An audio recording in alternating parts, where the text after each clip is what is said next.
teaching philosophy or debate, critical thinking. You know, the situation where you might, when I grew up, there was a situation where a teacher would say, okay, how many of you are supporting this theme we're going to look at today, and how many are not? And then if the person that raised their hand in support, he said, okay, all you who support this theme, you're going to argue the other side's theme, and they're going to argue yours. And then you kind of learn how to look beyond your own prejudice or limits. That kind of a muscle is not even being developed in the brains of most of the younger generation now. Although I still hold hope for the millennials that there's shocks that are going to happen to them, as in thinking going to college was actually going to put you in a higher strata of earnings, when it's actually put you in the dock of debt for the rest of your life. That's the kind of catalyst that can create a revolutionary change. We're not there yet, because what at this point where we are in general is that people are just trying to get by, and kind of too busy with their own lives to even do more than just hope that Trump is actually going to bring the cows home and the jobs and create the miracle of getting infrastructure together. I mean, if the news was really responsible, they would waste less time on promoting from the left or defending against from the right a complete BS story, the Russian hacks, and look at, here's the thing that's been 2.5 years almost into the president's administration that we really should be pressuring him on. Where are those jobs? Where's that infrastructure? The news should then be saying to the Democrats and the Republicans in Congress, why aren't you people show stories about how it's not happening yet, and interview people on the streets. Get that every day drumming in. That's the citizen journalism's way of making people aware that this is what we really are interested in. Why is it that again and again and again, one of the most common stories is that the polls show, and even the polls, which are no longer so trustworthy, but the general tenor is that the government does not represent the people anymore. It represents special interests. It has built itself into that. One of the ways to change that is to change what's going on in your state legislatures and local government, because there's less big money involved. So I hold hope for the states to through a refreshing of the states' rights movement. Long ago, I started writing about how the cycle of America being called the United States is, since the Civil War changed it from the United States are, that this kind of federal dominant phase with the United States is now rapidly changing in the next 9 to 10 years into the United States are, and it's already happening with marijuana. It's already happened. The federal government lost the power they're not going to march into all these states and stop people's marijuana situation. It's happening with net neutrality. More states are joining that. It's happening with the popular vote movement, which is trying to alter the interpretation of the law of electoral college so that the states, once enough states join it and their electors number 270 votes, which is the number to pass, when that happens, the law they all agreed to will be enacted, and that will simply mean that the electors will vote for whoever wins the popular vote. So it doesn't take the Electoral College away, it just takes its political significance away, and it's completely legal to do, and it's the power of the people through the states to do it. I think they're 103 votes away from that point, so they're getting close, and we shall see. So there are movements. I wasn't even aware of this movement until about 3 years ago. I wasn't even aware that my own state was one of the first. Washington State was one of the first to join this movement. And I'm somebody watching the news, but there's so much to watch and so much to get through of the bunkola that I didn't even know that So mea culpa, I only just recently found out this major movement is going on. There's also the wolf pack movement that's trying to take money out of politics, state by state. And it's that grassroots level, that going global, which is a subject that's going to be a main theme in my upcoming epic, which has been delayed 3 years, which now is actually perfectly positioned where it should be. Looking at the last 2 years of the 2010s and about 6 months into the 2020s, which are also looking at the longer term potentials of what's going to happen in the next 10 years. It will be the most significant, it'll be the most significant decade in human history of crises and breakthrough potentials. Yeah. But in more near future situations, this is May Day.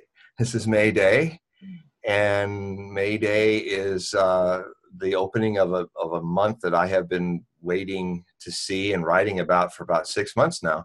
This is where this year of 2018 really kicks off. If it hasn't been interesting enough with false Syrian missile attacks, I mean, they fired them, but yeah.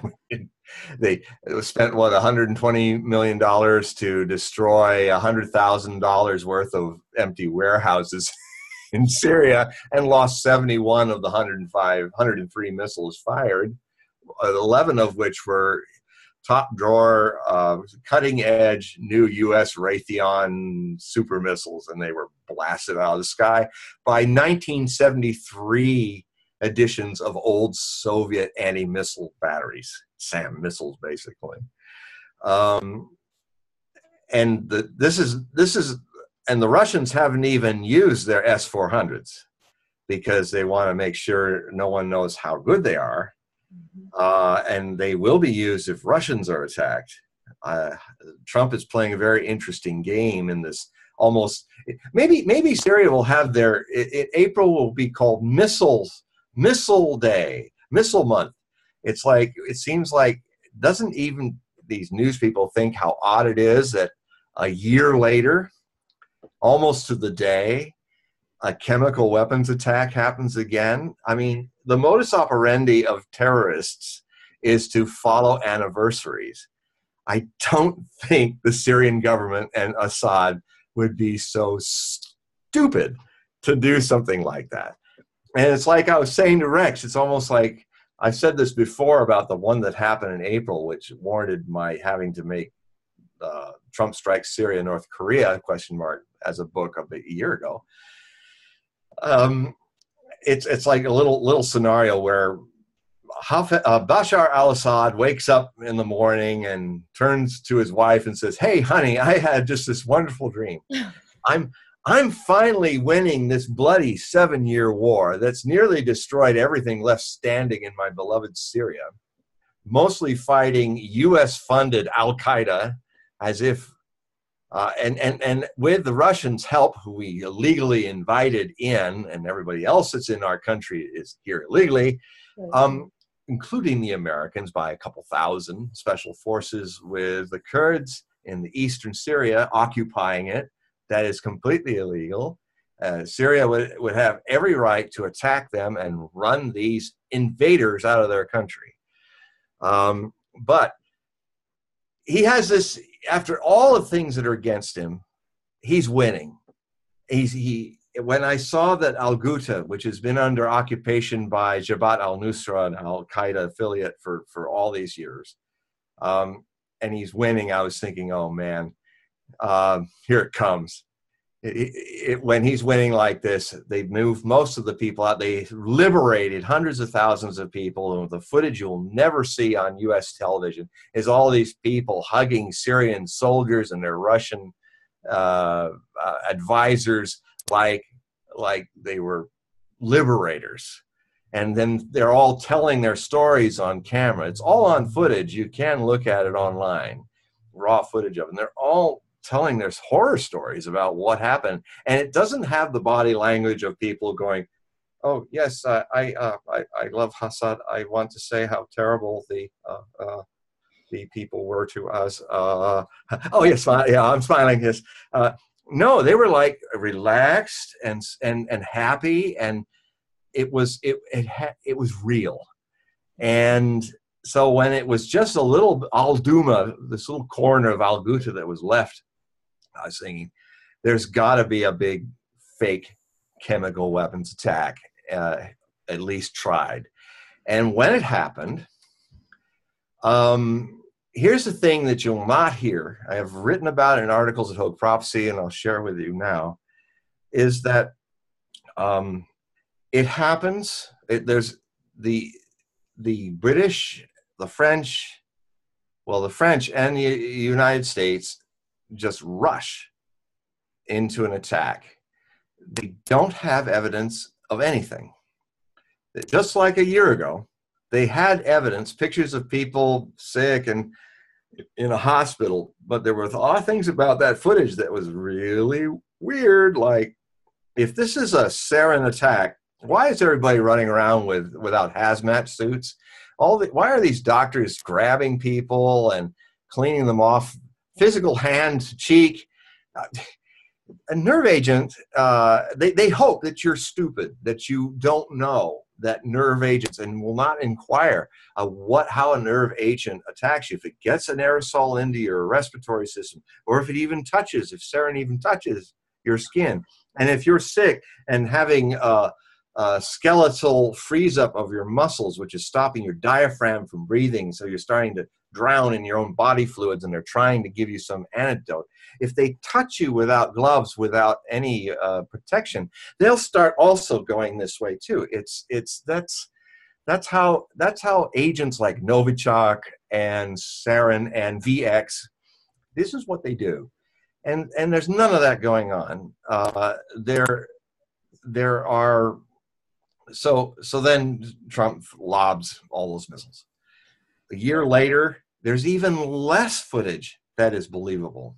Right. And in that footage are doctors and nurses standing aside as all these strange men who are just yelling chemical weapons have been fired, are grabbing all these people. And there's one kid, a lot of people have been interviewed, not on the mainstream news, but by Robert Frisk and some really good investigative reporters I watch in Deutsche Welle and in German sources, who they got on the scene just a day or two after the attack.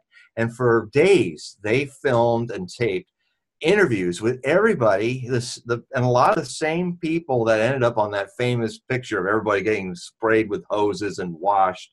I mean, that setup at the emergency ward is set up in case of a chemical attack.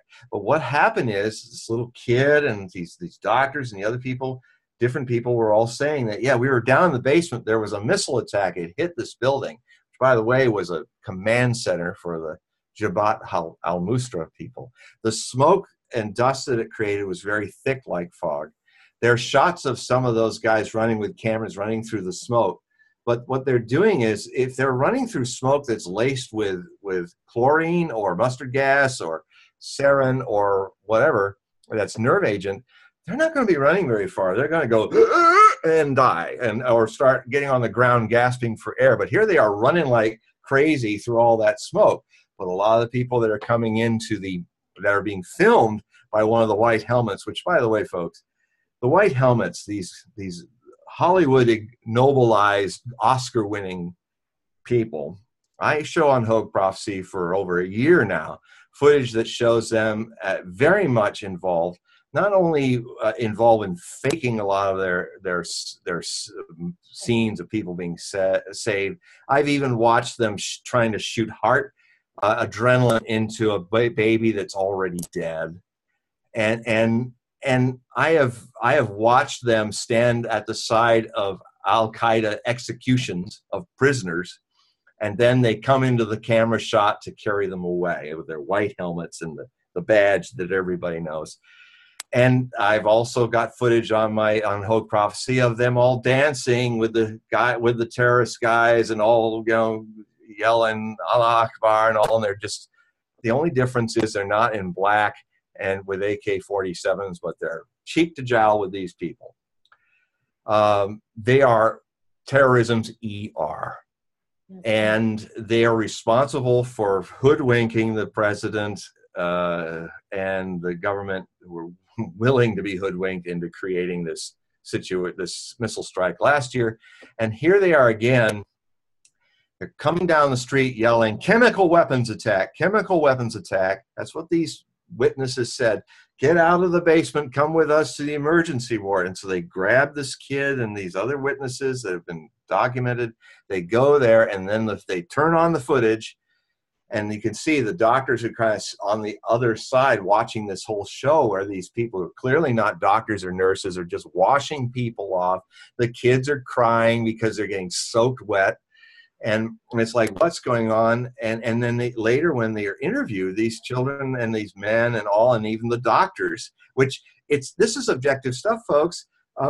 You can see that these were the people that were in the film. Yeah. And they're saying, no, we were there. We didn't. Nothing happened. A lot of us our eyes were stinging from the dirt and the dust from the dust of the explosion, and even the doctors were saying, yeah, we did take care of people that had a little bit of smoke inhalation and dust inhalation from the bomb going off. But there was nothing, the fact that they were standing there alive, saying there was no chemical weapons. But these men keep coming in with a camera saying, chemical weapons, and everybody got afraid, and it was a panic. So it wasn't even a situation like the last time in Shah Shikung in Idlib province, when the Syrian government notified through the Russians to notify the American Central Command or Southern Command, which was part of the agreement they had. So everybody knew where everybody was, where everybody's jets and everything were, so they went to shoot at each other. They're saying, we're going to bomb this warehouse on the outside of Shah Shikun, because we suspect it is a weapons dump for the Al-Qaeda people, and it may contain a chemical weapons dump. So days before it happened, we're going to hit that warehouse. So, they were given warning, and that's not even. Think about it. What Trump says is he never is going to. You could tell when he was giving his speech that he was choked up. It was not him, and he said he was, bombing Syria, and he was like, and he gave the warning ahead of time. First of all, he said when he's about to do something, he's not going to give a warning. So you could tell that was sign one, and the news network that I watch, OANN, One American News, they sent somebody in there, and same thing, John, all the same thing. They were 100%. They said that they told the kids to go to the hospital because they have food there. And then they just splashed them with water. So, and he walked around Syria. Everybody was normal. Everybody was fine. And, and I was hesitant at first because you just have to think the worst. You have to think like, no, there's no way they lie to us about it, but they do. They do. It's very important that we look at the positive side of us all opening our eyes. It's a very positive thing to say, look, you are being lied to. Yeah. Do not presume. Well, I just heard something today that was an interesting statement. Somebody said, if all the media outlets, left and right leaning, are sharing the same story and saying pretty much the same things, all in lockstep, whether it's chemical weapons from Russia hitting the Skripals in Salisbury, England, or whether it's Russian hacks undermined Hillary Clinton's ability to win her slam dunk election. When you hear them all sharing that story, and just you're getting bullshit. Yeah. Do you follow the Q posts? The Q post, QAnon or whatever. Do you follow that at all? No. If you can give me the link, I follow a lot of other things. It's okay. You will love this. I'm going to send it to you because it's like apparently like Secret Service. There's a lot of conspiracies about it, but we'll talk about it after. But you really should, because you would love it, decoding it too. I'm thinking some of the same people sometimes appear on it. I don't know, but I mean, there's some very interesting intelligence people, old school, both left, right leaning, who, in fact, there's Vinny and all those folks who actually, I'm just finishing, by this weekend, I should have my 47th book published. It's called What Really Happened, Hillary Rodham Clinton. Mm. And it looks at a book. It's a lot of it's a book that I was going to write. I always start setting up notes for the alternative futures of either candidate that I foresee being at the end for the election, and to see what kind of a president what future they potentially would create. So even though I wrote my Trump version 13 months before the election, I was towards October of the election, I started working on Hillary Clinton and see what hers was like. But when she lost, even though I was correct on the popular vote, but she lost, which I said Trump could do. It was the only person who could upset her, even though I said she'd win because I predict the winner of the popular vote. And I heard that interview. That's how I found you many years ago. Yeah, it is becoming, it's like a couple of years now almost. Time flies, yeah. But it's, so there it is. This woman. Is she? I mean, what is she? Okay. What can I say? I had to. It was like I had to talk about zombie metaphors. I try to make this book as funny as I can, and I mean, I had to start off with the fact that Amazon, when her book came out in Amazon, I watched before my eyes just the things we were talking about earlier, how algorithms are being brazenly manipulated. Yeah. Apparently, when her book first came out, it was like 1 star, thousands of thumbs down. And then suddenly, a few days or weeks later, it's almost complete 5 stars. And a lot of people were talking about, what's this? And a lot of people that were dumped more than once, I look at the top 3, and up to the time in April when I started the final work on this book, those top 3 people, I just shifted. Number 2 became number 1, number 1, number 2. But these top 3 most read reviews at the top for having the most influence on people's choices, right or wrong, positive or negative. They are all negative. They're 2 stars. One admitted to be a Clinton supporter and voter. And the first one was saying, I don't understand why Facebook invites me to give my views. I purchased the book. They were all purchasers of the book. They all talked like they had read it. And this woman was saying, who was number 1 for 6 months, was saying, and had 17,000 thumbs up, like, this really helped me. She said, well, I don't understand why they keep, if they want my opinion, why do they keep censoring me? I've had to come back on 3-4 times. And then there's all these 17,000 people who you can imagine at least half of those people might have had a similar problem. Yeah. And so, you look at Bezos, major Clinton supporter, part of even though he's up here in Washington, he's part of the Silicon Valley West Coast tech aristocracy, which is totally blue Democrat, blue corporate Democrat, pro Clinton, and gave lots of money to her. In fact, Clinton gained lots and lots of the corporations of the world really wanted her to be president. And Trump did it on a shoestring. They didn't want him. If you follow the money really supports the fact that Clinton was the choice of the corporate elite, because she would play a much more appealing and eager puppet to those powers. So I started looking at all the predictions I made through the years, because she was my longest subject for prophecy in this presidential stuff I do than any other candidate. I started talking about her possibility of being the first woman president as a potential all the way back in 1999. And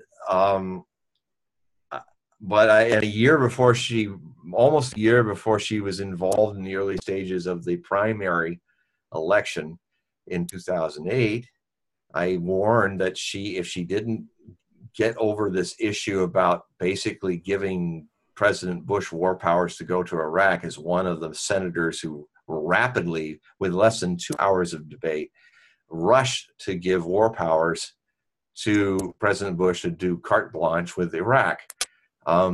And that there was a strong anti-war. In those days, Democrats used to be known as the anti-war party. Now they're just as pro-war as the Republicans can be. And except there's a number of renegade Republicans like Rand Paul, Senator of Kentucky, are showing that now the Republicans are becoming more the anti-war, pro-Constitution party in many ways, in some parts of it. The identities are being murky now, but in both parties. But anyway, in that time, there was a strong anti-war movement, and if she didn't placate them, she was not going to win. I predicted her tight race with who I saw as her main campaign competitor, Barack Obama. Ironically, Hillary Clinton's now done twice.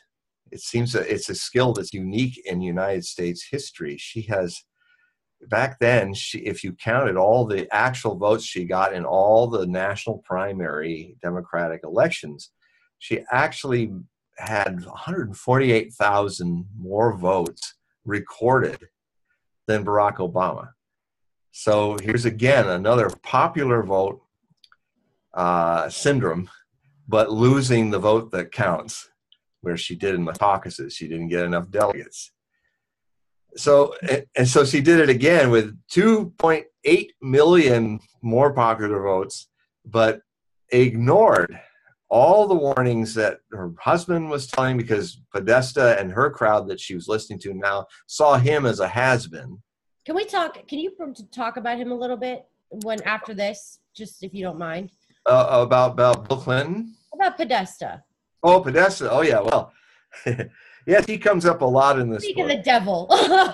Literally, I think. Well, I call him Mr. Password, who writes passwords for his passwords. You can't be too sharp a techie person. Even troglodytes like you and me know that you don't write password in your password. Right. Exactly. Yeah. Even John and I are a little more savvy than that, and we always have some. We're beyond that. But this guy, and then you've got Hillary Clinton, who's taking her server. Like, I have a little mom and pop shop down the road from where I live in my little village up here in Whidbey Island, where I take my server or my computer to be upgraded. And to think that the former First Lady and possible future president of the United States is so technically illiterate that she is taking the server in her basement, that she doesn't even know that the C in parentheses is this basic security secret, top secret symbol 101, that those little copyright signs didn't mean copyright, but actually meant that is something you cannot not only convey to other people who don't have security clearance, but you've got it all stored on some little server that's got a little problem, so you take it down to your mom and pop where anybody could come in and grab what's ever on that, and a lot of sensitive stuff. It should have been enough to get her out of the election, but prison. She should be in jail. Yeah, well, it is at least.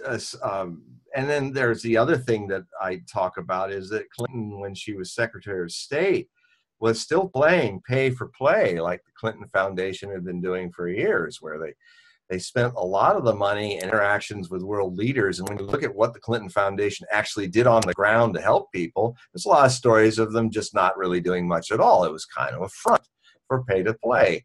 And here's the way she changed it when she was actually in power, when there was a clear conflict of interest. She, for first 4 years of Obama's term, she's Secretary of State, and she is strongly lobbying to give the first biggest, it's been broken since then, but the biggest foreign arms deal in history at that time was the one that she did to the Saudis to build up the weapons they're using now against the Yemenis, and something to $130 billion in one shot.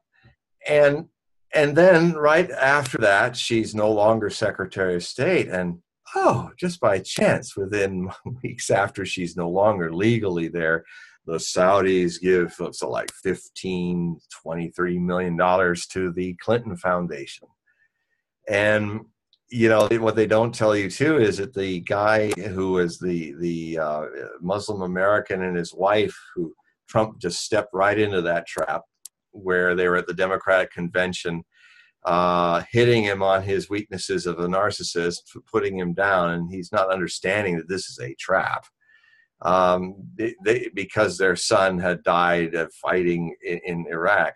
I mean, it's a setup to use that against it. Well, you know who that man is. He was part of the inner circle of the Clinton Foundation. He was the main agent for money being passed from the Saudi kings to the Clinton Foundation.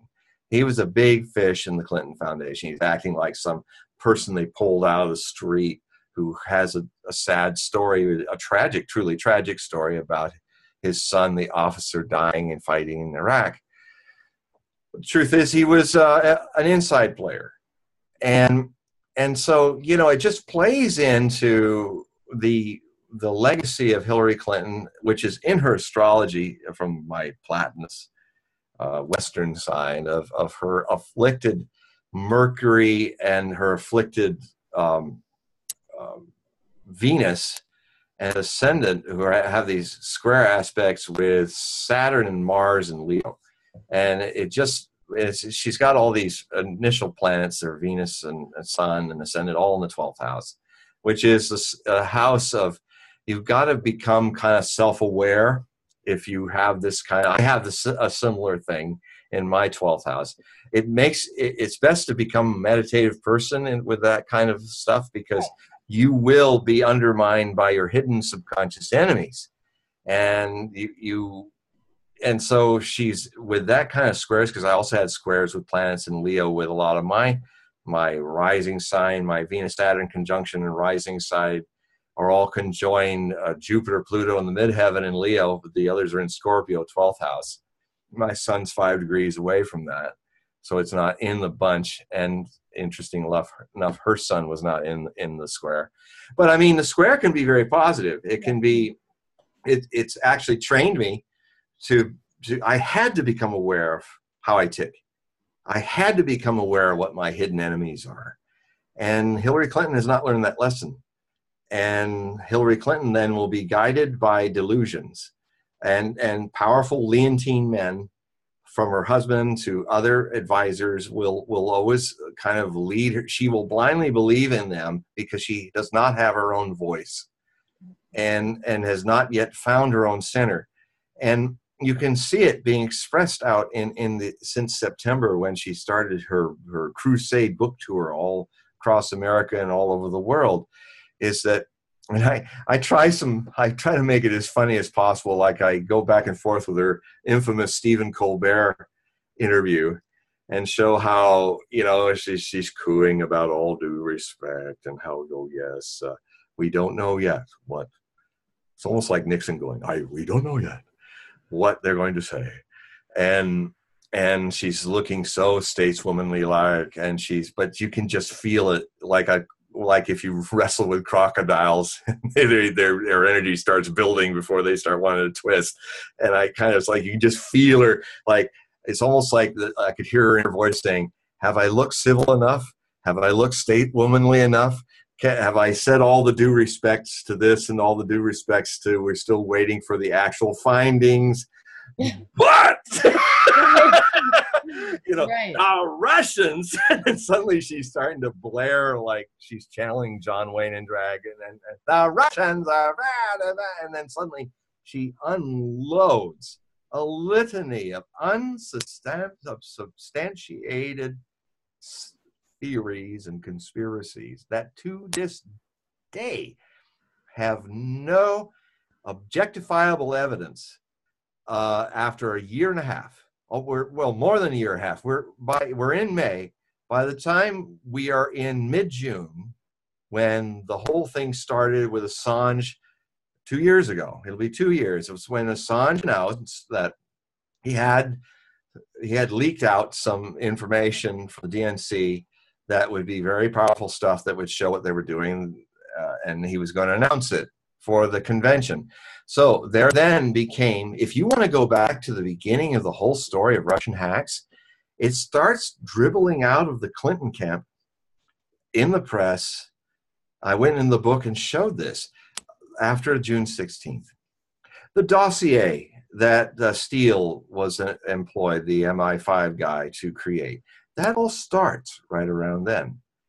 And what Binney and McGovern and Ray McGovern and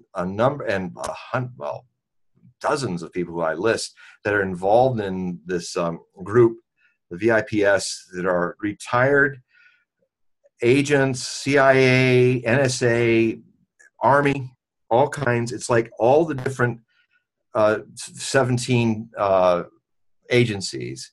These are retired people who are real seasoned, retired, and they have been since the Gulf, since the Bush going into Iraq. The vials of anthrax, fake anthrax that Colin Powell was showing to the United Nations, the very day that he was doing that infamous, here's what they're going to do to us. They've got weapons of mass destruction.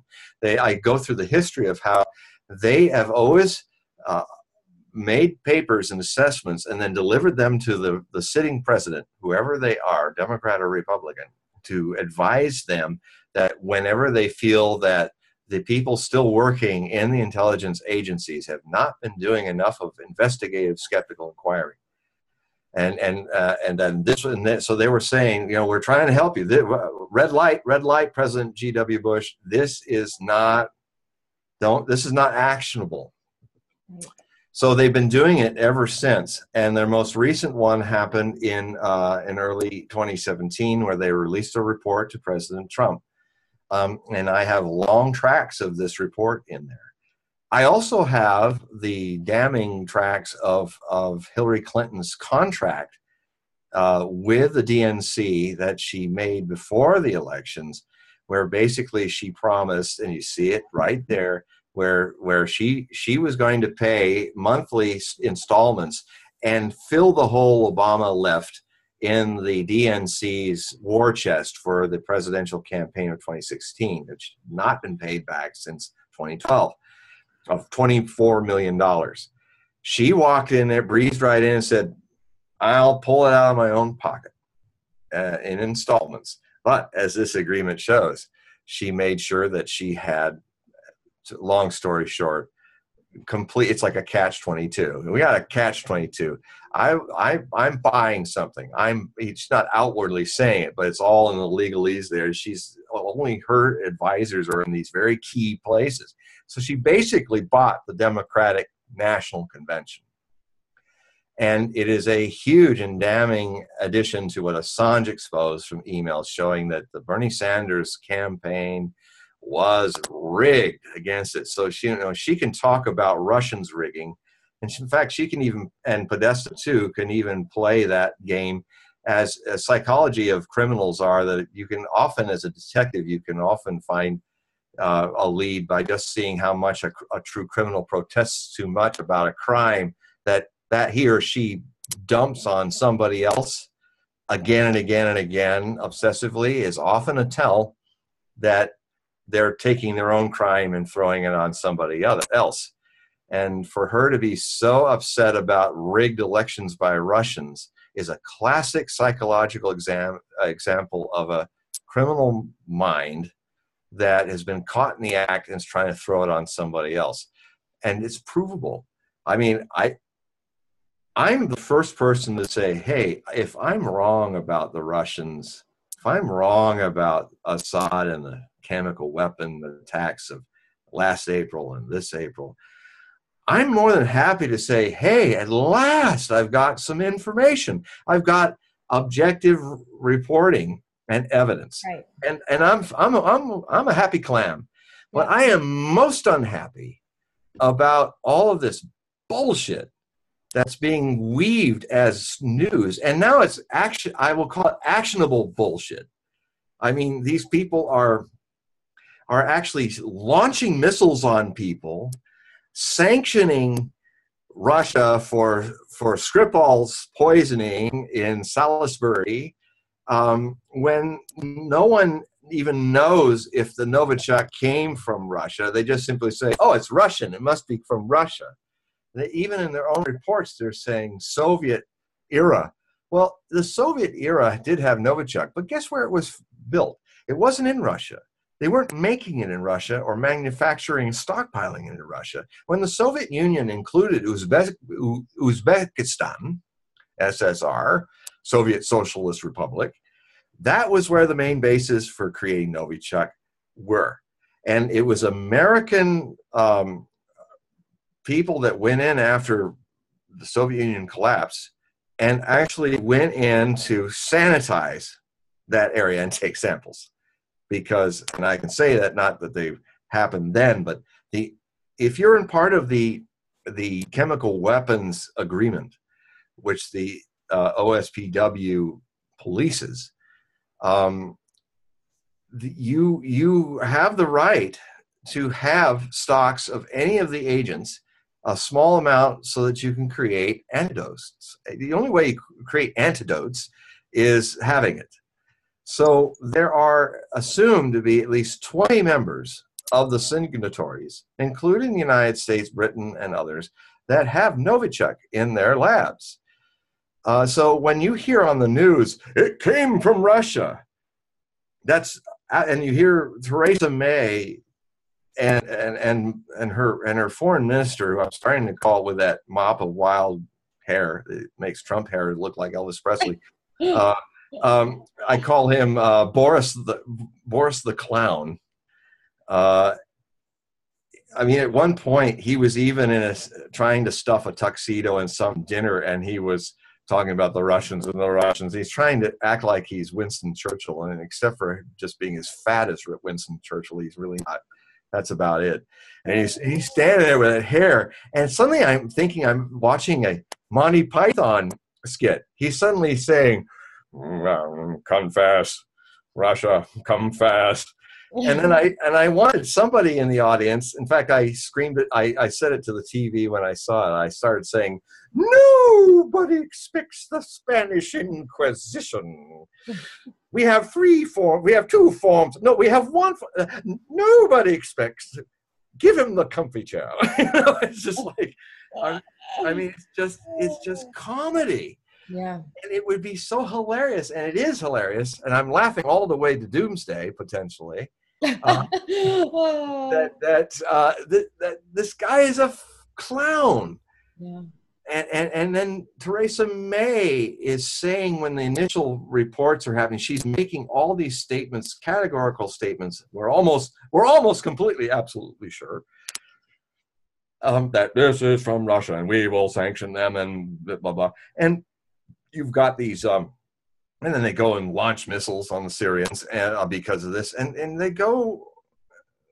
But there's these lesser reported things of this overwrought, beset poor guy who's the head of the Porton Downs chemical weapons lab, who are actually doing the tests, and he's coming out every day as she is bellowing in the House of Commons these projections. He's saying, well, and almost he's wringing his hands. Well, actually, no. We have just started our investigation, and it will probably take at least 3 months before we even clearly know if it's Novichok. And so actually there's no truth to the rumor that this is actionable, and that just go yeah. We don't hear that. You'll see it on Russia Today. You'll see it online, but you won't see it on CNN. And you'll just see her bellowing. And then poor Jeremy Corbyn, the Labour leader, and I'll tell you why all this is really happening. He is put in the position for the record of saying, but Madam Prime Minister, he calls to point out that that's not what the Porton Downs people are saying, and that this is a very serious affair. We need to know clearly that this attack using chemical weapons has broken the chemical treaty, and we're dealing now with 2 nuclear powers that could be coming to blows over United Kingdom's nuclear power and the Russians, and so we need to calm this rhetoric down and not do anything until we know. And you could feel it like it was like a lynch mob. The whole side of her alliance were like, yeah. You could almost see that they were, burn the witch, burn him, burn the warlock. And then she just witheringly took him down, but in a real kind of disgusting person. But I'll tell you why this all happened. I think this month or next month, there are parliamentary elections. And this is a classic bait and switch situation of a politician who's in trouble. And whenever politicians are in trouble with scandal, or you've got a situation like a prime minister who, because of her own ineptitude, rushed to a national election and actually lost her solid majority and now is running the country in a minority parliament, she very well will, she's going to lose. She could lose all her seats in this coming parliamentary election. And so she wanted to paint Corbyn as a Russian lover and get everybody distracted into Russian doing this thing to these poor Skripal people, which is really odd, because why? Sergei Skripal used to be a Soviet KGB agent. He went rogue and went double agent and started working with the United Kingdom. It's before the end of the Cold War. He was caught, but before he was caught, he actually exposed 500 agents, moles, in the West, some of which were killed, and the rest were put in prison. Okay, it's part of the espionage war of the Cold War. I get it. But here's the thing that's a little odd. He's caught by the KGB. He's put into a Siberian prison. He stays there for 8.5 years. And then he is used in a swap to get a lot of those guys back. Then he lives a peaceful life as a British citizen in the United Kingdom for 18 years. And now you kill him? Yeah. Just a few months before the World Cup? Do something that this is Assad waking up and one morning turning to his wife, which I didn't finish the story, so I'll finish that now, and he's saying, "Hey, honey, I'm winning. Let's chemical weapons something. There's only like 1 square foot of Al Duma.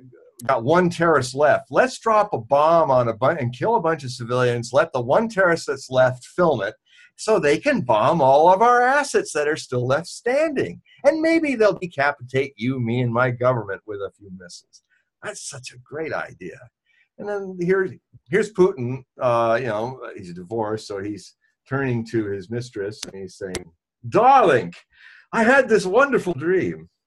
We just spent $10 billion refurbishing and building new stadiums for the most important sports event outside of America. This is the most important sports event any country can host in the world: soccer, football, the World Cup. And with all the difficulties, we have set this up. We spent billions of dollars, and I'm going to let's poison that Sergei Skripal, man. Let's just poison him, right? And let's do such a messed up job that something, because I know the U.S. press is never going to think it's KGB, because they've forgotten how savvy we are at murdering people. But they don't care. It's details. Let's just play right into their narrative and destroy all this $10 billion investment and have more sanctions put on us. I mean, Putin is not an idiot. Right. He's many things, but he's not an idiot. No. And I would just say another thing about some of this that you probably heard before, because it is true. It's something I've also come to understand is true. There is a modus operandi in the deep state that has been like clockwork.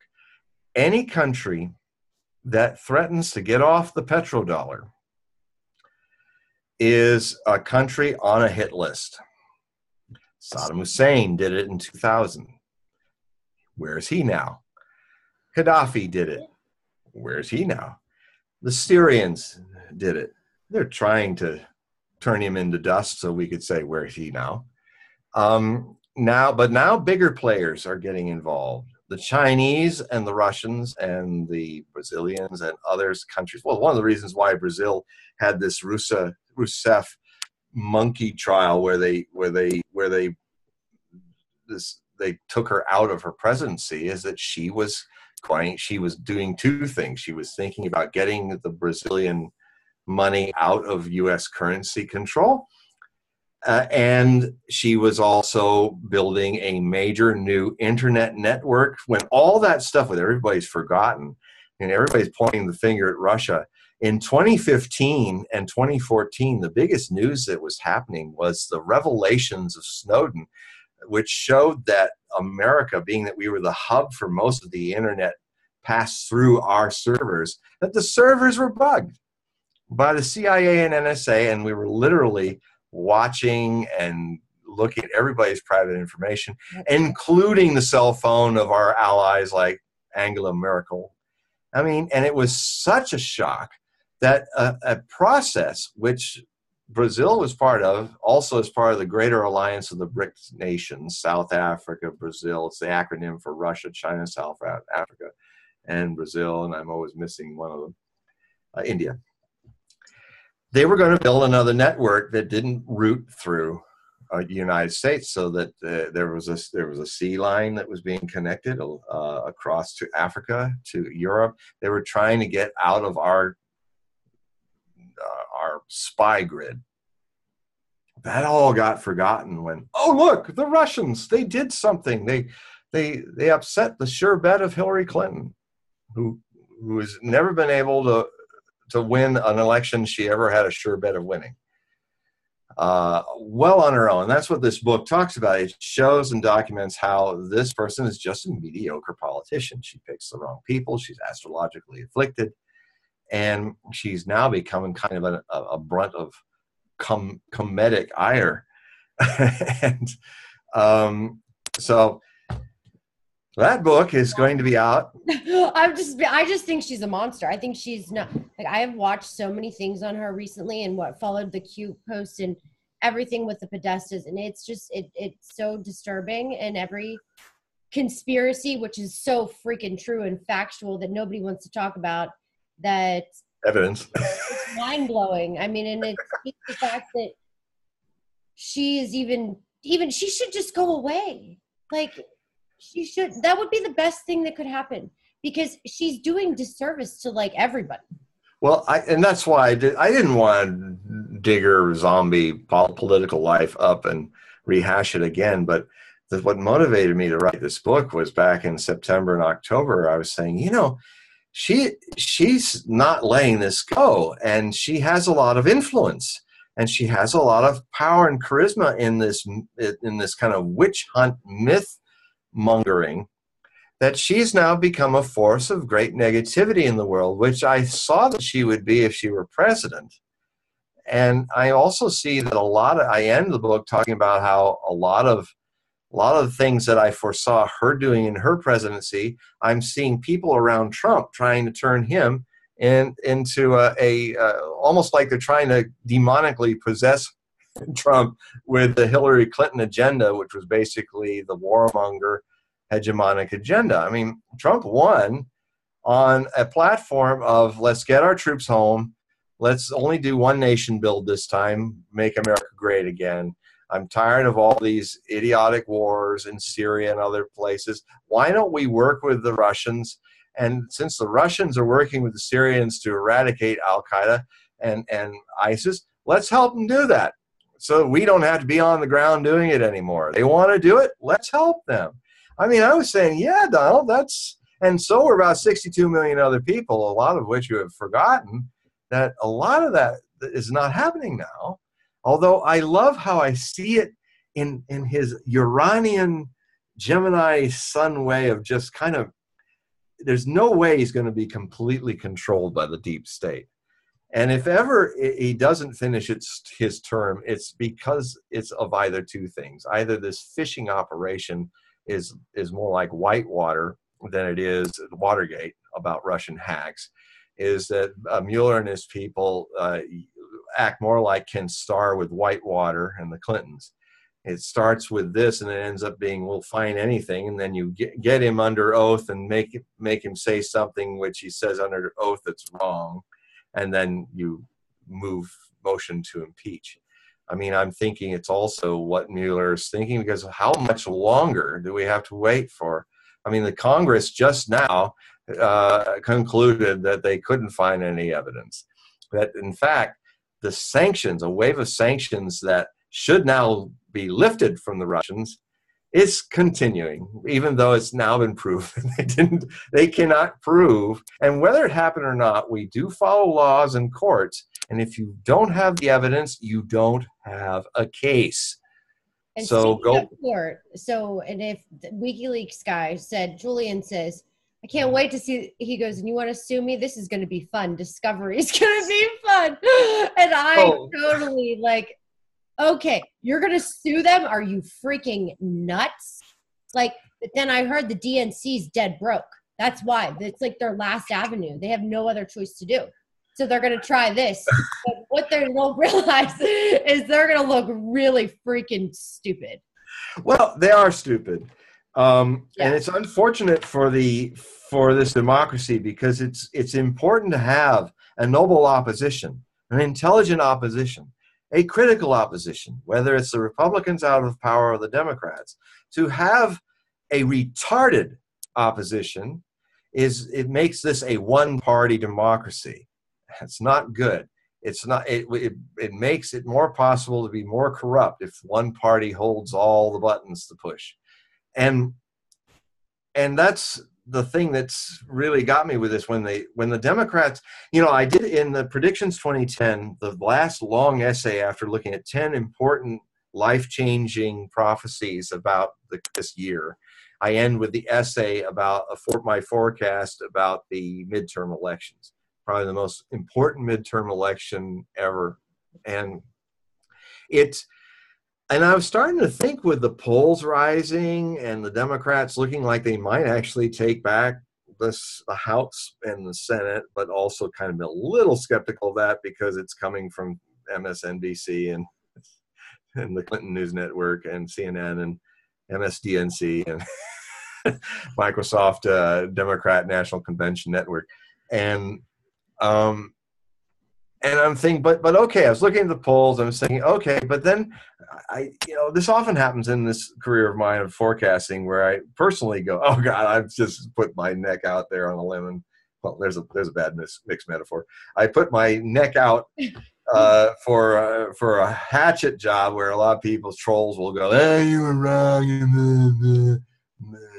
And that was amazing. I wish I could do with another alternate media guy, Lionel of Lionel Media, who I've really gotten into. He can do, whenever somebody's having a brain fart, he just puts his hand up and he does the perfect little tutor like that.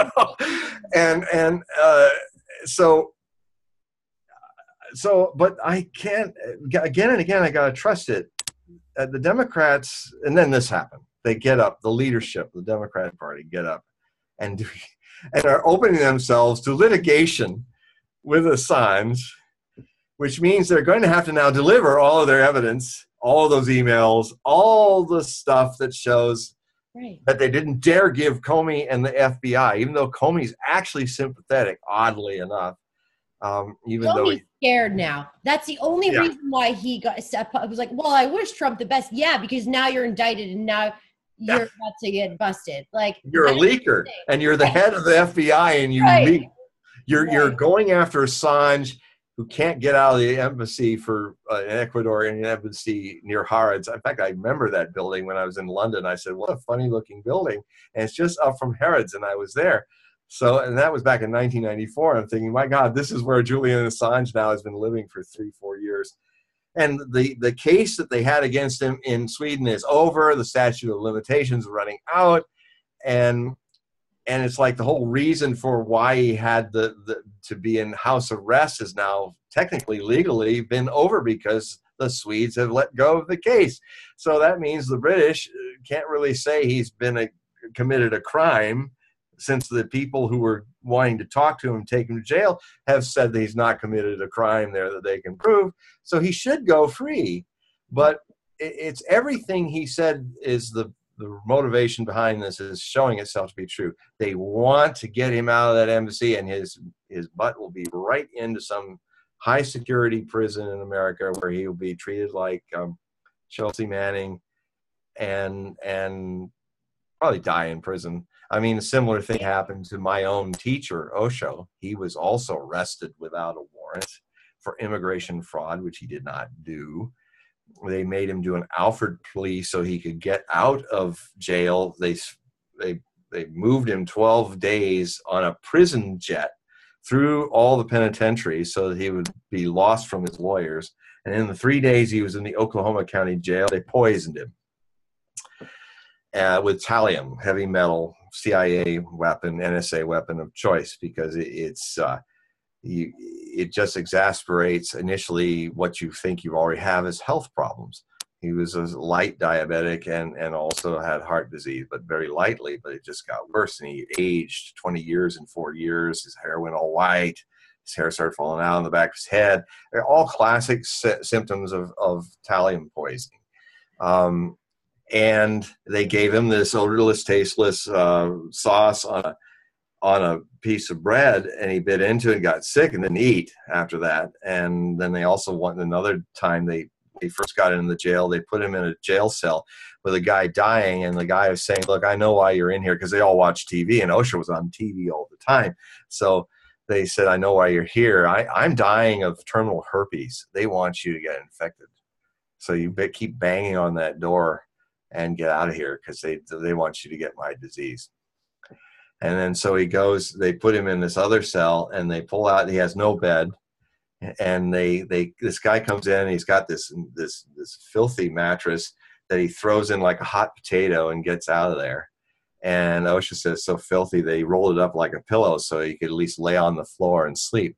And what happened to him a few years later, with all these weird things going on with his right side of his face, and needing to pull all the teeth out the side of his face, and he had this ear infection that wouldn't heal, was all signs of light radiation poisoning. And I think that they rolled up the mattress, and because he rolled up the mattress, the isotope was far away enough not to have given him some kind of hemorrhage or something. And he said, oh, old guy died. And when the guy came in the next morning, he was all very happy, and he took the thing out really fast and gave him another mattress. And it's just, I mean, it's classic Black Ops stuff. Yeah. That I know of. I don't think Trump would let that happen to Julian. I don't. I feel like he would have, Well, Trump is, it's man, I tell you, it's one of the most challenging things. I mean, my first book on Trump, and now my second, with what's going on with the positive sides of Korea, because I said if anybody was the only president that has a chance of breaking through on this, is the guy that's bluffing Armageddon, because that's what Kim Jong-un and all the Kims before him have done. So he's the first president who speaks Kim's language. And I had this strong feeling, this is off the wall, but I think Trump's actually going to end the Korean War and the Korean stalemate, and here we are. It's happening. And I also saw that Moon Jae-in would be a leader that would be open. This is not known, but about a year before all this happened, Kim Jong-un, the only thing you heard on mainstream news was the few times he was acting like Trump, saying we're going to annihilate, fire and fury. This is Trump talk, is Kim talking. They talked about that, but they didn't talk about all the other stuff where he's saying, we are ready to do all those things. If you stop threatening us and end the maneuvers and all, we are ready to denuclearize this peninsula and sign a treaty if we've got security guarantees and demilitarize the Korean peninsula. So it was his plan, but you would never know it from the way the mainstream just characterized just those few hyperbolic threats. He's threatening us. You know what I thought of? Like, when they meet next month, is he going to, think I called him Rocket Man? Because I know Trump says things like me, and then you have to bite your tongue after, and you're like, shit, did I say that? And, is he going to just think, God, I wish I didn't call him Rocket Man? Because I always think that. But with Trump, with Trump, I've seen him over the years because I've studied him for so long. It's always the next moment.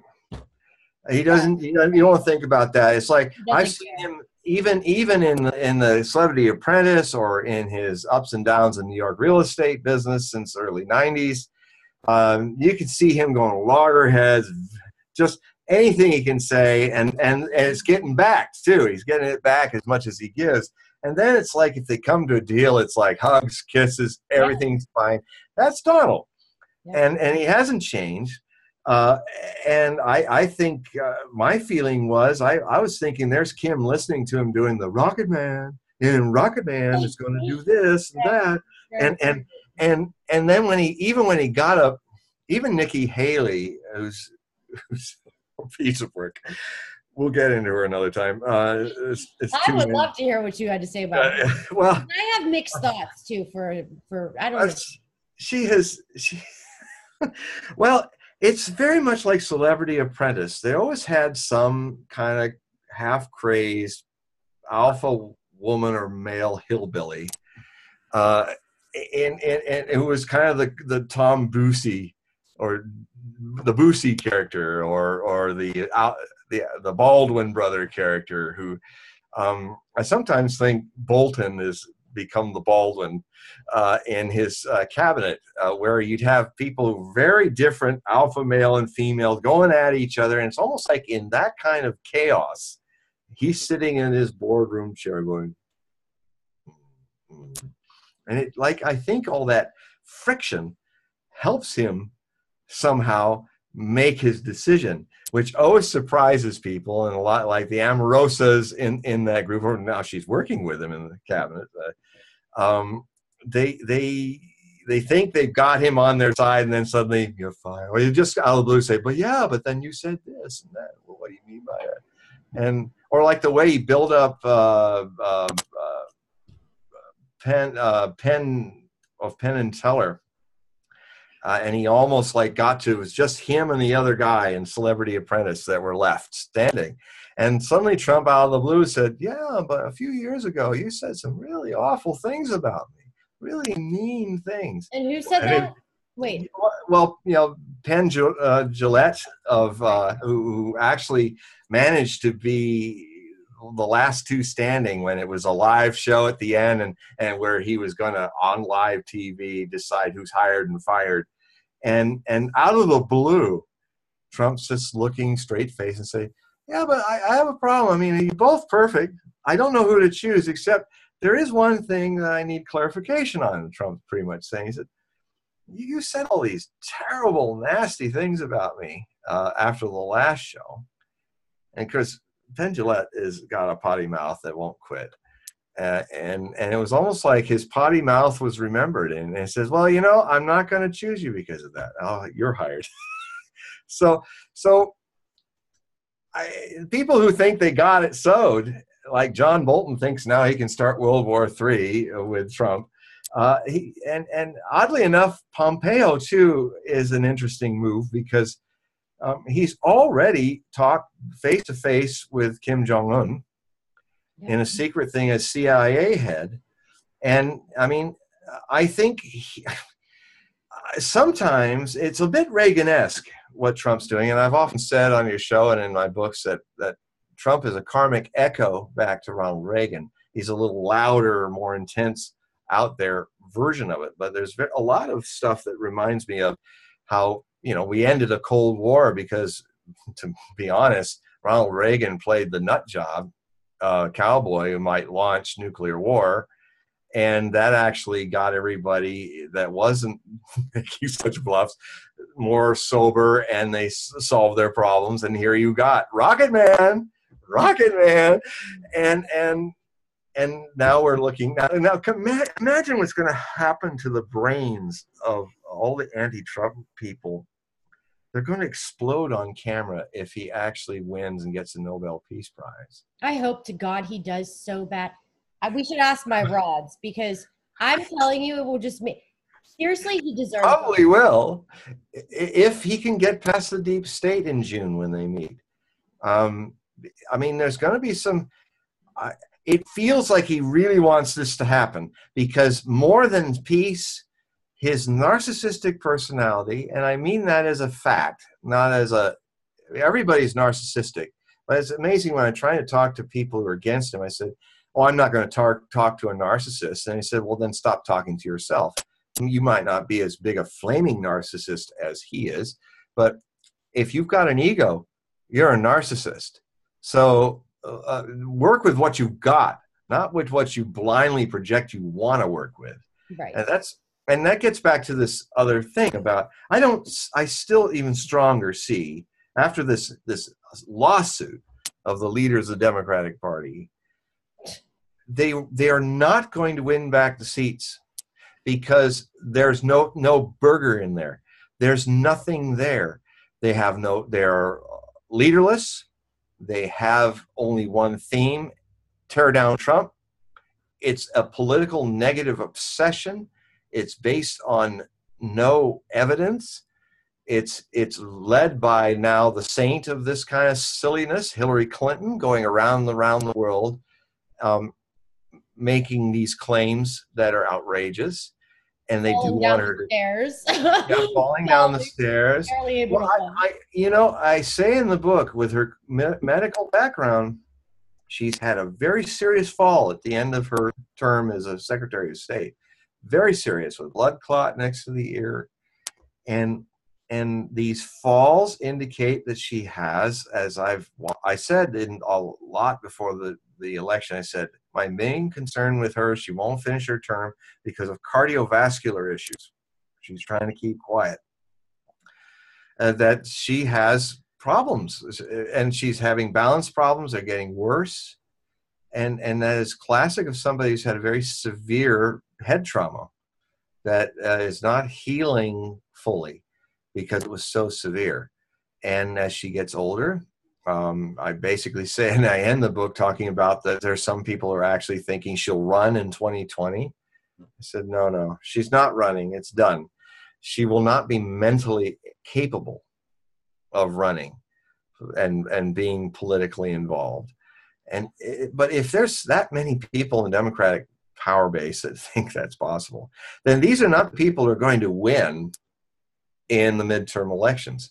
At the best, you'll just have a paper-thin change of things, which will essentially not really give power to anyone. And if they think this is how they're going to get Trump impeached, and this is where it gets interesting for Trump. The way Trump could get impeached is he's playing with peace in Korea, but he's overcompensating, setting us the stage for a war with Iran. And unfortunately, it's exactly what I saw was the potential he had in my first Trump book, Trump for President, Astrological Predictions, which you can get as paperback as well as an ebook at Amazon. And also Trump Strikes Syria and North Korea. And there's a third and final book called President Trump Predictions, which I'm going to release later in the summer. It's a trilogy on Trump. And the thing about Trump is that if he somehow upsets the neocons in both parties, they are quite bipartisan. If he upsets them with all this peacenik stuff, that's where he could be impeached. The neocons throw him out.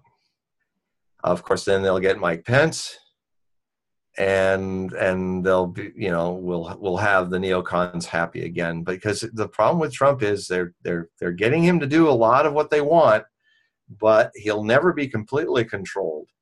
He is that 8-year-old precocious child, and you can never control an 8-year-old precocious child.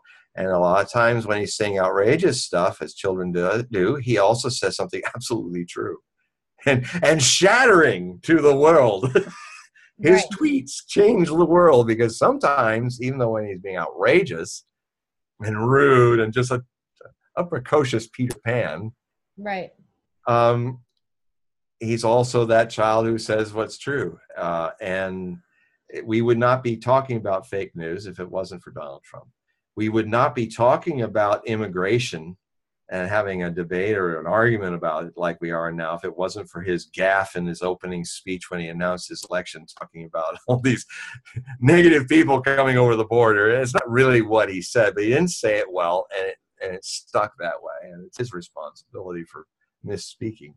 But still, really his biggest, in my opinion, is worse like downfall that he did that kind of like, that's something I'm totally not on board with, but that's just me. Yeah, So, but it's also but he's also can step back, and the child in him can say something completely true, like a child has been caught in the act. It says, yeah, "Yeah, but if I hadn't done that and cut my little sister's hair because I wanted to pretend, you wouldn't get her that great haircut that she has now." It's like, it's almost like, if I didn't say those things, we wouldn't be talking about immigration. right. If I wasn't talking about the wall all the time, we would just do what all the other presidents have done. It's just postpone, postpone. And now we're having to deal with it now. And the same with, but the problem is that I said in the first book, he will have great success with East Asia doing what he does, this bluff and switch. I wasn't talking about Korea at that point, but I just published recently in Hogue Prophecy what I wrote about the trade war potentials with China. And it's shocking. It's just like everything so far that's happening is exactly what I'm saying it would happen 2.5 years ago when I wrote it. And what happens is that he's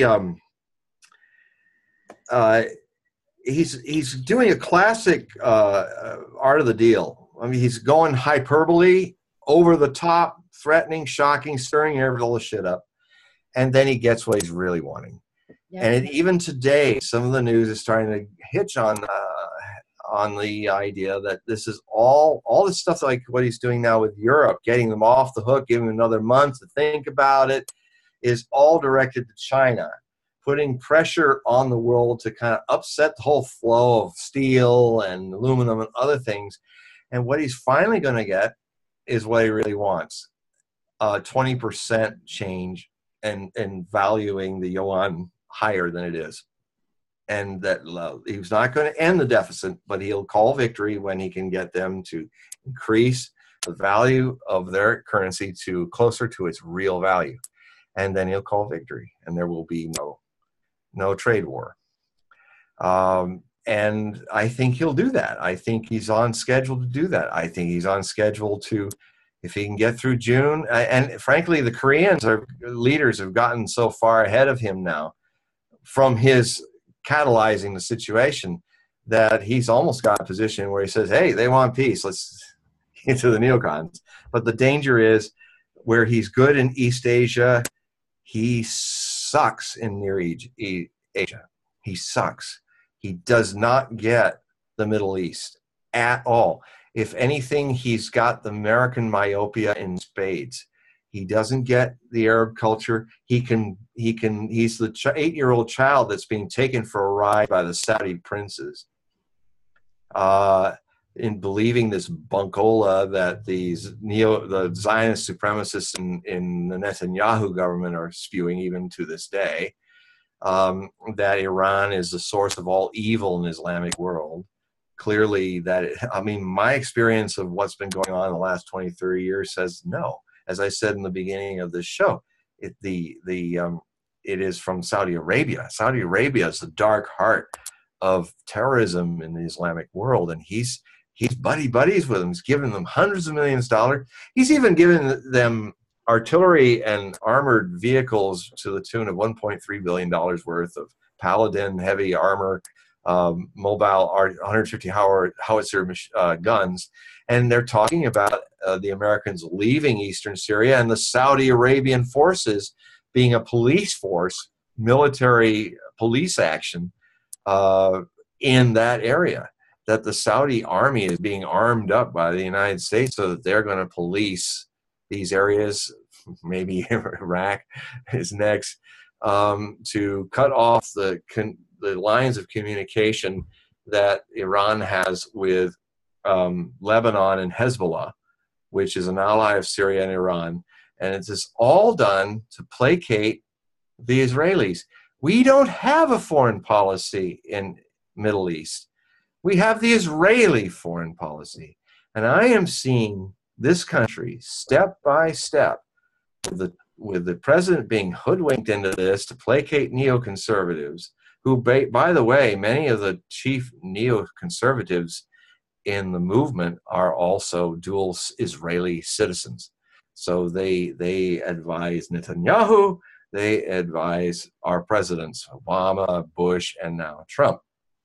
And, you know, you've just put a man in last year, Bolton, who in a big sing-pack speech, ended his speech like saying, and in the summer of 2018 or in 2018, we'll meet again and we'll celebrate in Tehran. He's actually, this is the man, head of NSA, who is talking about like invading Iran and having the same meeting in the defeated capital of the Islamic Republic of Iran. He's crazy. But then Trump had always some crazies in his celebrity apprentice, whether they're on the TV show or whether they're in his cabinet. And it doesn't always mean the crazies win. In fact, the crazies never do win. So taking my lead from how he is managing his cabinet, which is the newest season of Celebrity Apprentice, the comings and the goings, I'm hopeful that I think he's going to, on the 12th of May, back out of the nuclear agreement with Iran. Very bad move. So as much as he's going to shine in the East Asia, he could actually derail and send the United States into its greatest military disaster in modern history if he goes to war, and he could go to war with Iran as soon as August of this year. And that will be his downfall if that happens. You can tell that he's getting some idea in the crazy way he did this last missile strike. I mean, he's calling Putin. They're on the phone a lot, by the way. It's not probably said on the mainstream news, but they're regularly calling each other whenever this stuff happens. That one thing, though, makes me nervous. Even staying in it makes me nervous, though, for some. Like, I just don't feel like we obviously don't have the full truth, period. We will never know. I know a lot of NSA people, and I just don't think we have the full truth. Okay, well, I can't say a lot of things because I sell homes to all the NSA people, right. So I can't get in trouble here. But I understand. I have my own contacts too. You know, it's like, God, I wish I could say some things I want to say so freaking bad, but I can't. And you know, it is what it is. So, yeah, well, and also the other thing too is with my contacts, there are NSA people who have an agenda one way, and then there's NSA people who are whoever the president is trying to protect the nation and do their job for the people. There's a lot of people in both the CIA and the NSA. And I'm saying this even knowing that the CIA probably killed the most precious man in my life, my spiritual teacher, with thallium poisoning. But I don't blame. There are people who have their agendas. And some of the contacts that I have to think, okay, he's telling me this, but yeah, right. But I have to go, okay, let that in, put that on a shelf there, and then look at other things that go on and see if it matches it either as being true or being an agenda. Yep. And as you know, because you know, when you investigate, that's how one has to be with it. Oh, that's very interesting, and then go on. Now, the way that Trump launched on Syria, his punitive launch. Yeah. No jets came in to destroy the Syrian radar defenses. So he knew, as what happened in a year before, in the last April, that if those defenses are up, the Soviet age 1973 missiles, SAM missiles and stuff, are going to, or other kinds of missiles, are going to shoot down most of those missiles.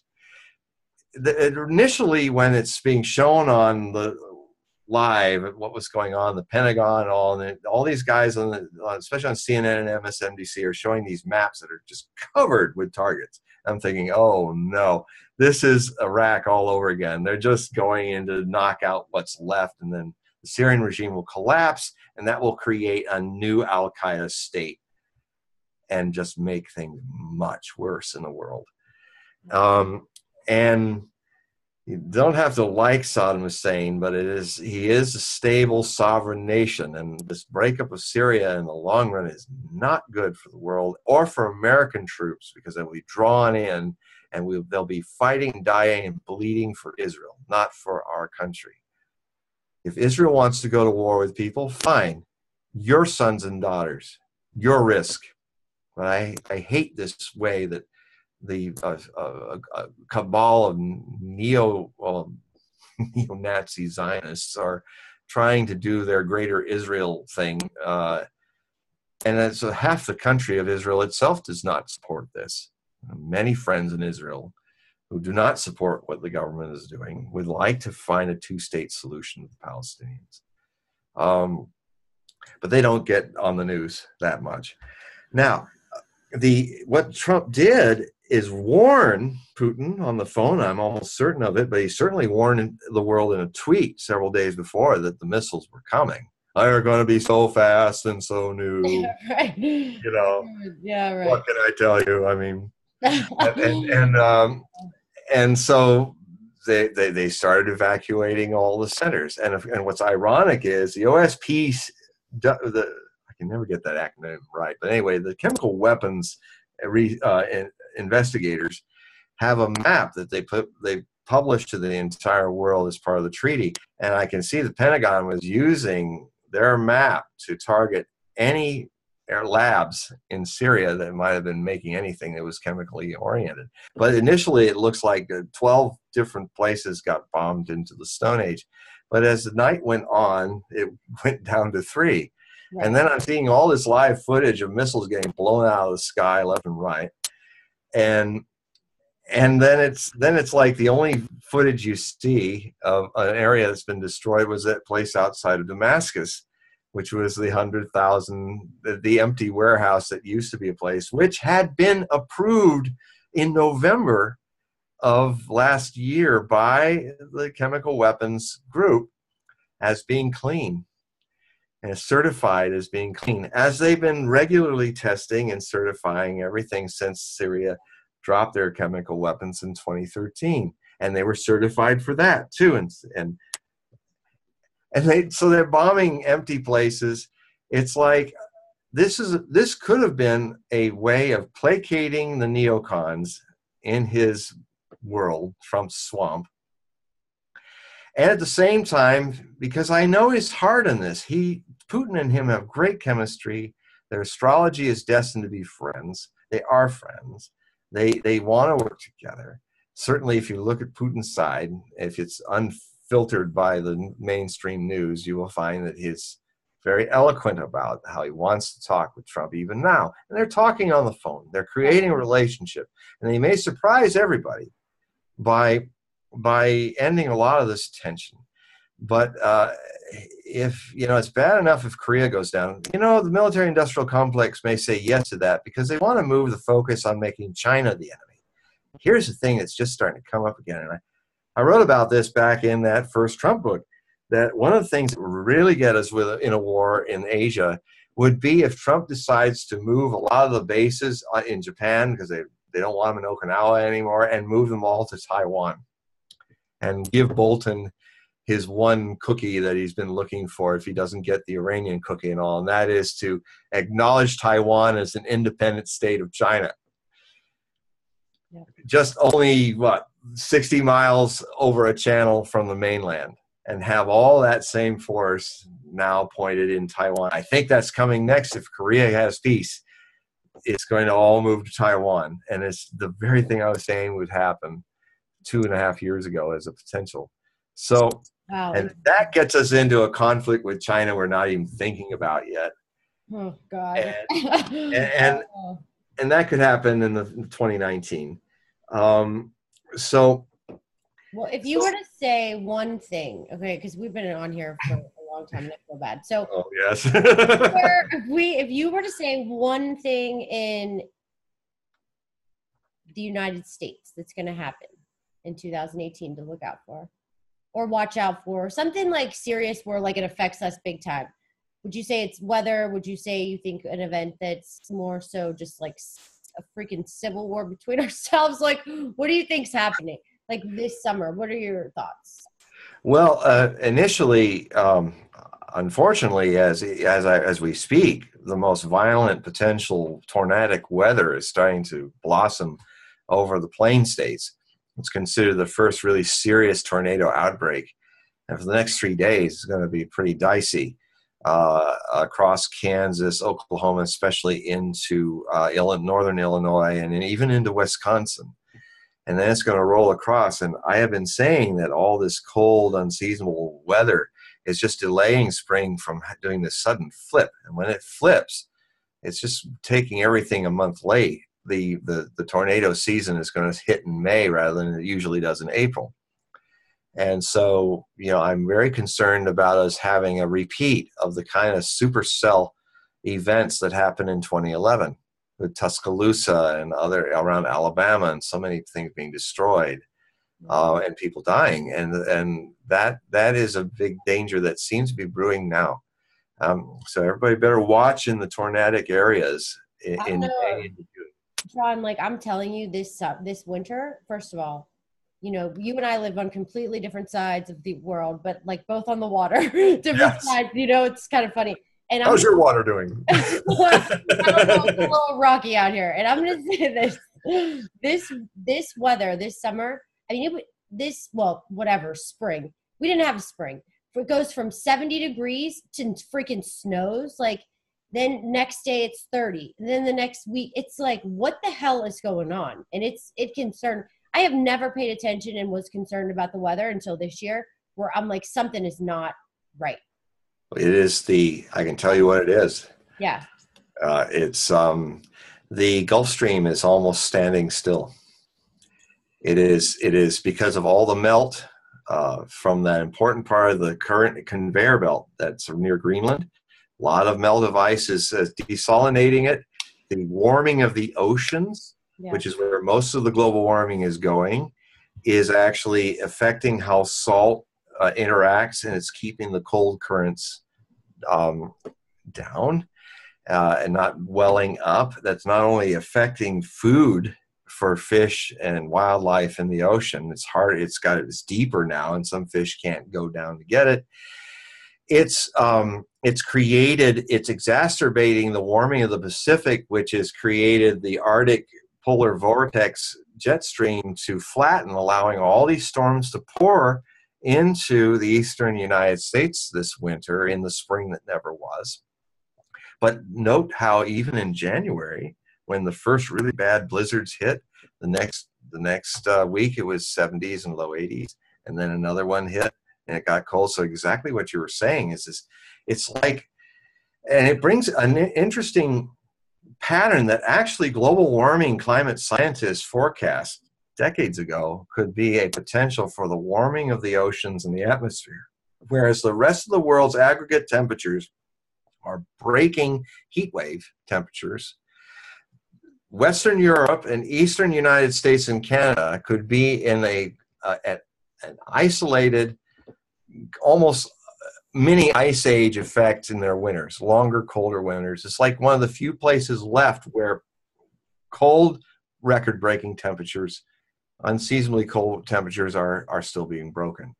But if you look at the whole world, the graphs of the satellites are showing everything's getting warmer. So like right as we speak in the end of the summer, in beginning of autumn down in the southern hemisphere, South Africa is in a legendary drought, and Cape Town of 4.5 million people is running out of fresh water. The Patagonian region of Argentina also is in and Buenos Aires in a historic drought from heat and dry temperatures. This global warming is exacerbating the La Nina effect, which is working now, but it's going to flatten out by the end of this month of May. And so I see a dramatic uptick in temperatures, even in the areas of Europe. And again, the same extremes. It is if the atmosphere was a body in fever, it's a classic example of where you're warming up all over your body with a terrible fever, but there's still some cold parts of your body that are making you shiver. Yeah. And that is exactly where the eastern United States has been since January. And now with these extreme, that literally the jump of a temperature to the 70s and 80s, down to the 30s and 20s and teens, up to the 70s, 80s, down, that is a shiver in the temperatures that is happening. Like crazy allergies and puts me in a crazy bitch mode for like 2 all right. So we're also going to say, like, it really is not putting, it's putting a damper on my sinuses. But yeah. That's a great line. Putting a damper on my sinuses. It really is. Like, it's messing me up where, like, 1 minute I just woke up yesterday sneezing profusely because it went from hot to dropped in the middle of the night and went down to 30 degrees. What the hell is that? Yeah. It's not normal. Climate change, whether one debates whether it's warming or colding, climate change is about more and more extreme weather. Yeah. And because of the complicated situations and the Gulf Stream slowing down. Now, I've said before that idea, and I've discussed with Whitley Strieber, of course, with the late Art Bell, who just recently passed. Yeah. They wrote a book called The Coming Global Superstorm, which was the basis for the movie The Day After Tomorrow, which looked at the scenario of when this cold current breakup or the slowing of the Gulf Stream would actually cause another ice age. The problem with that theory, I contend, is that it did happen in 10,000 BC, but it happened because of a sudden break of a vast ice-locked freshwater lake, 2 or 3 times the size of the Great Lakes as they currently are. And it went and literally gouged out the St. Lawrence estuary out and dug a 600-foot deep trench into the continental shelf of that region. Yeah. So it all happened suddenly. All that water of a northern part of North America, which is under an average of 1,000 feet of ice, and in many places 5,000 to 11,000 feet. Actually, near St. Lawrence, it was in Quebec, it was 11,000 feet, and it suddenly happened. And when it suddenly happened, we don't have that volume. There's nothing. There's no ice sheet. There's no landlocked ice on the continents like there was at the end of the last ice age that made that possible for an ice age to come back when a sudden warming was happening and made it cold for another 1,000 years. We don't have that ice, so it's just facts, folks. There's not enough ice, even in the Antarctic and stuff, to melt, to upset and trigger an ice age. And the other thing, too, is now that the findings have become more refined, showing how much of the heat is being trapped into the oceans. By the way, Ed Hansen calculates, and the scientists calculate, that the heat that's being trapped by the atmosphere and the ocean each year is equal to 400,000 Hiroshima atomic bombs being lit off each year. No. That heat, which in normal balanced atmosphere, not under a greenhouse effect where it's the fossil pollutants are blocking it from going out into space. Those 400,000 nukes being lit off every year by the sun's heat in the greenhouse not letting that go out. So compounded 400,000. As the carbon sinks that contain the carbon are being released in megafires, in the permafrost melting, and hopefully we dare not go to the point where the hydrates in the continental shelf start bubbling up like doomsday Coca-Cola. Then you create a situation where you have a runaway Permian extinction event like 400 million years ago. And that's potentially where we're going later in this century if we don't start at least slowing down. We're not going to stop it. It's a hotter world. Even if we stopped it all now, like magic, we would be 2.5 centuries cooling down. It's a big system, the Gaian Earth system, and it's not going to go away very, very soon. So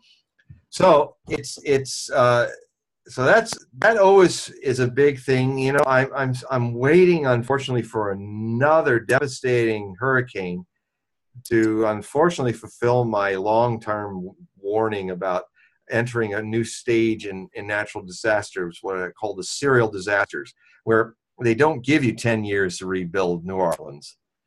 They don't, or 20 years. They don't give you Puerto Rico. Pause.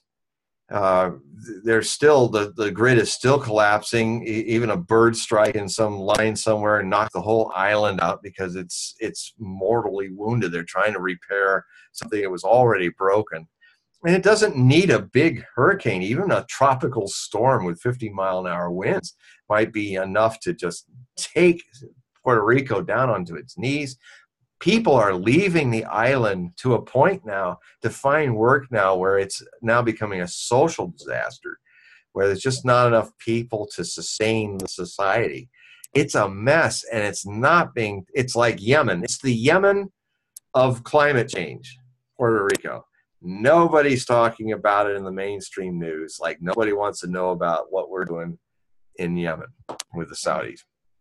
So these are the things I'm concerned about. Again, the same places that were hit in the Gulf and others, because this La Nina effect is going to create a wind shear that's favorable for hurricanes going on land on the American mainland again. It will not lose enough strength for it not to do that. It was just starting to deepen out of the El Nino effect last year at the peak of the hurricane season. So, and look what happened. We had a string of Category 4 and 5 superstorms into Houston, into other places. I mean, I got reports. We thought last year we got off, but do you think this year you and I are going to get affected? I do. Well, you know, I keep watching out for you, Heidi, because you're in a bad spot. Yeah. You know, I do. A lot of my fans. I have a lot of readers in Alabama. And tornado places, and I'm always kind of watching the maps. Yeah. And I'll email them and say, hey, you better not email. You better call me, for God's sake. No, because I'm not going to check that damn email, and I'll be dead. I'll be swimming off to shore in my life jacket. Well, you know, I do see a scenario in our near future. I don't know when now, but I mean, one of these days there's going to be something that like Hurricane Sandy hitting Washington, D.C. Yeah. So coming up the Chesapeake, or in that general delta of the Potomac Delta, could create a situation where the Potomac is reversed back into flooding Washington, D.C. And so I'll keep you posted. On the Chesapeake Bay. I mean, I know you're right there, you know, so and I think you're speed dial, John. Speed dial. Speed dial. Yeah. Oh God. Yeah, so and the same could happen to New York and you know, up the Jersey River to Philadelphia. So you think this is going to be like a Sandy year? My sense is less than the Atlantic. I was pretty good at anticipating the last several years hitting the Atlantic coastline more. Mm-hmm. But then I started saying in my writings before the last season started, there's the Gulf, which had been pretty peaceful, was going to be next. It was going to hit more in the Gulf area. So I'm still thinking more, watching out south of you into Florida, no farther north than South Carolina. And that it's still going to be hitting hard in the Gulf states this year. Yeah. So, you know, a lot of that shear that was happening in those other seasons made the storms arc farther north. That happens in a El Nino more. We're kind of in a La Nina that's going to flatten out into a quote unquote abnormally normal year. So that plays more in south of you, I think. But if I'm wrong, I'll get a call. Okay. Yeah, please do. I do this for a lot of my readers around the world. Yeah. Looking at the weather of the whole world. And well, I have this great app on my phone. I pay for it so I can see the hurricanes being formed. So when I know it's at some sort of a stage, I'm at that point where, but the year of 2011, I'll never forget. That is the year that I was just got married. No, I was married a year, but I didn't want to go to this wedding, and I always had to work. So I could always use this excuse because I worked every weekend, and I didn't go to this wedding. And in 1 week, okay, we had a hurricane and an earthquake all in the same week. And I was like, I'm getting the hell out of here. And I left and went home to Pittsburgh and took my dog, and I was gone because it was crazy. And I've never been in an earthquake. And I thought it was the construction guys hitting the house. And I went outside and I was like, what the fuck is going on? What are you doing? And I went flying down the stairs. This is no joke. And everybody was outside like looking around because the stairs were it was like nothing I've ever experienced besides like on a ride on like that Space Mountain ride or whatever the hell that ride is. Yeah. Like Universal Studios. So it really freaked me out. So honestly, because that's like not controllable. Like you don't know, like a hurricane, get the hell out of here. Earthquake, it's different. It's a different beast. Well, yeah, and I grew up in Southern California. I survived the Silmar quake, and so out here in the West, we're not used to hurricanes and tornadoes, but we're definitely more used to earthquakes. And I remember when my mom was still alive, whenever it would happen, I'd call her up and say, I felt like a 3.2. What do you think? Yeah, 3.2, 3.3, because we're Southern Californians. Right. So. My ex-husband was like, Heidi, that's like a freaking joke to what I do, because he grew up in California. When Silmar, I'll never forget it. It's 6 in the morning. It's time for getting up in ninth grade in 1971. And I'm laying in bed, and it's the 70s, so it's thick shag carpet, which is absolutely possessed and grabbed the wheels of this heavy bed. And then I hear from the north the most weird sound. And it's like vast across the northern horizon. It's like sound is like a storm coming. It sounds like a million freight trains. And it's rising.